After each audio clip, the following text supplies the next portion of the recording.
A weakened and increasingly rattled Donald Trump has been leaning heavily on political theater lately. But the problem with political theater is it falls apart when you don't know your lines, the presentation is sloppy, and everyone around you keeps missing their cues. That's exactly what played out today at the U.S. Open. Trump reportedly tried to pressure broadcasters to block out the boos that were sure to follow him, only for the crowd's reaction to be so loud that it couldn't be hidden. And after Trump left the event early, he was pressed about those boos, and his response was exactly what you'd expect: defensive and agitated. We're going to break down that meltdown outside Air Force One. But before we do, a quick reminder. If you're enjoying the content, please leave a like on this video. And if you haven't already, hit that subscribe button. It really helps support the channel. Now, before we get into Trump's reaction to being loudly booed, let's start with his very unusual rant about Washington, D.C., the city he was headed back to. When you look at what happened to D.C. in a short period of time, honestly, it's amazing. Over a period of 12 days, in other words, on the 12th day, we had the crime just about solved. And right now, people are walking down, they're going out right now to restaurants all over D.C., whereas if you go back a year ago or 6 months ago, nobody was going out. Nobody. We did it in 12 days. Now it's better than it was in 12 days. We'll make it even better, and then we're also going to clean it up. We're going to clean up the city. We're going to make some great improvements to the roads, to the medians, to all of the signs. You got signs that have been up for 30, 40 years. They're worn out. They look like hell. We're going to redo the signs. We're going to put up new signs. It's going to look beautiful. Within a 6-month period, it'll look really beautiful. But you have essentially a crime-free zone. I mean, here we are on a nice Sunday evening. If you'd like, it feels like Saturday, actually. If you like, you could go out and you could have dinner on me, but you wouldn't do that. But you could have dinner on me if you'd like. Donald Trump's fixation on restaurants says a lot about how out of touch he really is, and how little focus he has on real policy outcomes. Instead of citing crime statistics or actual solutions, he leans on anecdotes about his wealthy friends feeling more comfortable dining out. But let's be honest, they've always felt comfortable. These are billionaires who move around with full security details. Trump has no idea what it's like to actually feel unsafe in public. If anyone felt uncomfortable at a venue this week, it was the people at the U.S. Open who had to share space with Trump himself. Once again, his focus is on elites, not everyday Americans. His plan to deploy the National Guard isn't about reducing crime.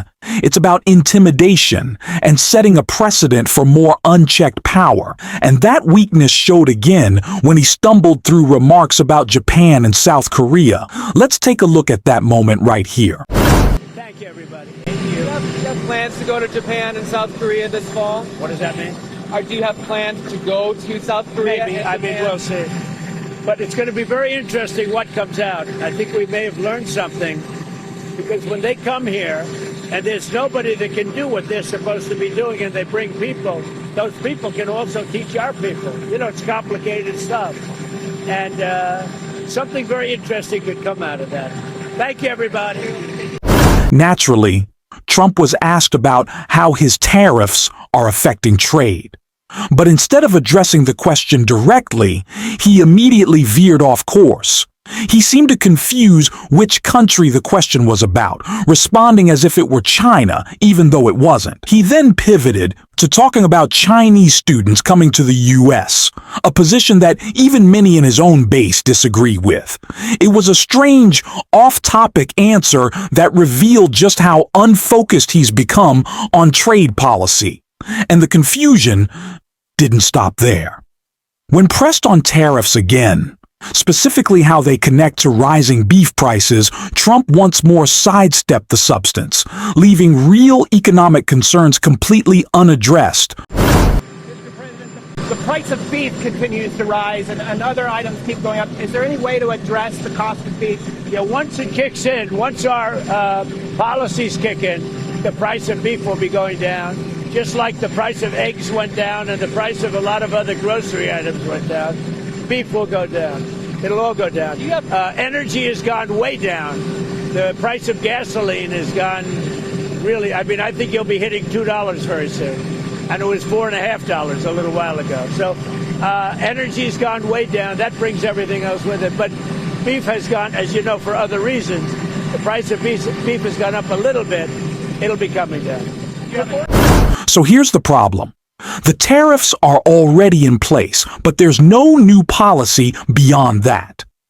If nothing changes, how exactly are groceries supposed to get cheaper? Right now, everyday people are paying more for essentials, and that frustration is showing up everywhere, including in the polling. And maybe that's part of the reason why we saw such a loud reaction from the crowd at the U.S. Open today, where Trump was met with heavy boos. When he was later asked about it, though, his version of events sounded very different. Let's take a look at what he had to say. Well, I loved it. First of all, the two players have unbelievable talent. It just seemed that they hit the ball harder than I've ever seen before. Incredible talent. And I enjoyed it. And I used to go all the time, but, you know, lately it's a little bit more difficult to go. I really enjoyed it. They were really nice. The fans were really nice. I didn't know what to expect. Usually you would say that would be a somewhat progressive, as they say nowadays, crowd. Sometimes some people would call it liberal, but we'll use the word they like to use, progressive. But they were great. The fans were great. Trump tried to spin the crowd's reaction as something positive, claiming it was better than expected. But let's be real. They booed him loudly. The White House even went as far as to suggest that anyone saying Trump was booed must have Trump derangement syndrome. But we all heard it. There's no denying what happened inside that stadium. Even if attempts were made to mute the microphones or pump in extra crowd noise, the truth is obvious. Trump was embarrassed. And the moment went viral anyway. These stunts keep backfiring, and instead of projecting strength, he ends up looking weaker every time. That's part of why he's lashing out at cities like Chicago right now, and we've got that clip next. It's a safe place now. But You've been talking a lot about Chicago, and there was No, Chicago's been talking a lot. So Chicago last week lost 9 people were killed and 28 people were shot. The week before, it was 7 people were killed and 37 people were shot. The week before that, it was the same kind of number. Chicago is a very dangerous place, and we have a governor that doesn't care about crime. I guess we could solve Chicago very quickly, but we're going to make a decision as to where we go over the next day or two. Donald Trump likes to play the role of the tough guy, but nobody's buying it. When you say you're going to war with an American city, that's not a policy. That's a stunt. And that's exactly what Democrats should be pointing out. Instead of over-explaining or qualifying that we care about crime too, the focus should be on how little Trump actually cares. If you truly want to solve problems, you don't declare war on Chicago. You invest in communities. You fund programs that keep people safe, and you work on long-term solutions. Trump hasn't done any of that because he's not interested in it. He doesn't care about Chicago, New York, or any major American city. In fact, in New York, he's already trying to meddle in the upcoming mayoral race because he knows candidates like Zohra Mamdani will hold him and his billionaire allies accountable. Mamdani spoke about this in a recent interview, and we've got to check that out because it's one of the clearest breakdowns of what's really at stake. Are you and Donald Trump more similar than maybe you might want to let on? And specifically on this issue of socialism, even Trump's own allies, his fellow Republicans like Rand Paul, have suggested that some of his policies are socialist in nature. He took a stake in Intel in exchange for U.S. government funding. People have called that socialist. Do you think that that's a good idea?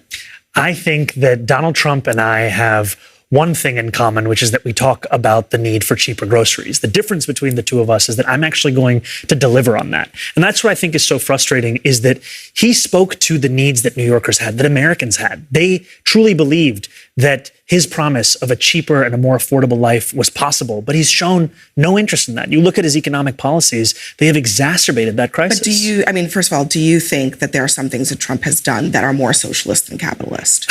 I don't think there is much that Donald Trump does that can be understood through the idea of ideology. I think he does whatever it is he decides to do each and every day with his own mind as the centerpiece of it. Can you walk me through? That's what real Democratic leadership looks like. If you're in Congress, stop listening to donors and start standing with your nominee. Voters don't want vote blue no matter who if the party itself won't rally behind its own candidate. Instead of attacking progressives like AOC and Zora Mamdani, two of the most popular Democrats, focus on making real policies stronger and more popular. The attacks on immigrants, trans people, and working families aren't just wrong, they're unpopular. So get behind the leaders who are actually leading. And if you support that message, hit subscribe, leave a like, and drop a blue heart in the comments. And until next time, I will see you soon.